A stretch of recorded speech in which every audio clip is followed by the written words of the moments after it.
It was only last month that 21-year-old Sha'Carri Richardson wowed the world with lightning-fast time at the Olympic track and field trials, earning her a place on the U.S. team headed to the Tokyo Games. But this morning, the U.S. anti-doping agency confirmed that Richardson had tested positive for marijuana use and would be disqualified from her event of the 100 meters. Jesse Washington is a senior writer at the Undefeated, which, like ABC News, is part of the Disney family. Jesse, I got to tell you what, I am so bummed about this. I am too. You know, aside from this young woman's talent, which was amazing, and her effervescence and her joy, she was dealing with a tragedy, which was really the source of her marijuana use. She found out just a couple days before the event that she was running in, from a reporter no less, that her mom had passed away. And so in dealing with that and trying to cope with that situation, and her relationship with her mom was problematic to begin with, she said that her coping mechanism was marijuana. And as a result, she's going to lose the opportunity of a lifetime to run in the Olympic Games. Matter of fact, I'm looking at the quote here. She said she was trying to hide the pain of her mother's death. I am human, she said. I just happened to run a little faster. But the issue of mental health in athletics, obviously, and coping with immense pressure, you can't use drugs. You've got to find another way to heal the pain. I mean, she may blow her entire future here. Well, you know, I give her a lot of credit for taking full responsibility. And she said, I know that what I did was wrong. I knew when I did it that it was wrong. But she also said, I'm 21 years old. I have a lot more races in me. I have a lot of talent. I'm not using any performance-enhancing drugs like steroids. So she has promised that she will be back. In fact, she might be back to run the relay at the Olympics because she has a 30-day ban, and that will expire by the time the 4x100 is run in Tokyo. So what exactly is the anti-doping agency's policy with marijuana usage, and what does that mean for her from this point on? Well, it's pretty simple. It's don't use it. You know, it's on the list of banned substances, and athletes are responsible for everything that is in their body, whether they got it in there knowingly or not. And so there is some variation in the penalty for using marijuana, and she appears to have received the most lenient penalty, which is a 30-day ban, and probably because she's cooperative and accepting responsibility. And so it's pretty simple. Even though marijuana is legal in almost 24 states here in America, it is considered a performance-enhancing drug by the doping authorities, and it's not at all allowed.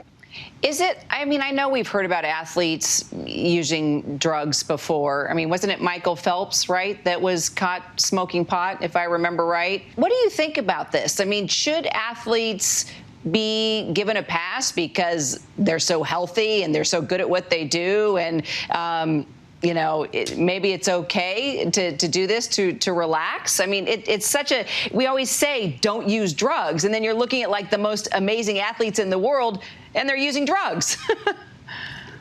This is true, you know, and we're in a period of changing morality when it comes to drugs in the United States, and things that were not at all acceptable just a few years ago are now considered benign, harmless, even advantageous in some circumstances, you know. But I think that it is a lot of parents out there who would not want their children to emulate drug use by athletes, by role models, by people who are supposed to treat their bodies like the temple that they are.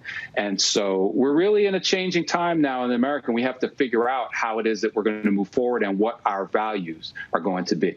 It's exactly what I was looking for. I wanted to see if that's where you stood. Sha'Carri, you know, became a fan favorite, Jesse, immediately after the Olympic trials. And she's also a fierce competitor. So explain what her disqualification now means for Team USA. I mean, it can't be good.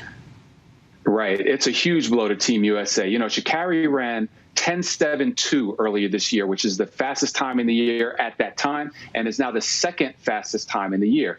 She was a serious threat to become the first American woman to to win a gold medal in the 100 since Gail Devers in 1996. The Jamaicans have been dominating the event. Shelly-Ann Fraser-Price has the fastest time in the world this year, but she's more of a veteran. Sha'Carri was that young hope to really bring the gold medal back home in the women's 100 to America. So to lose her really does hurt Team USA.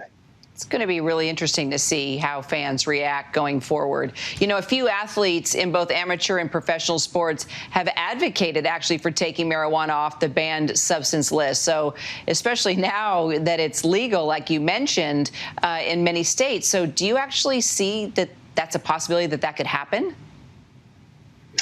I do. I mean, just look at it was not too many years ago here in the United States when marijuana was completely illegal every place. And now you can buy it like a bottle of soda in many places. So it may be reconsidered. You know, there is a lot of folks who say that rather than treat various ailments that athletes and regular people have with pharmaceutical drugs, that marijuana is a more healthy alternative. But the science is still unsettled.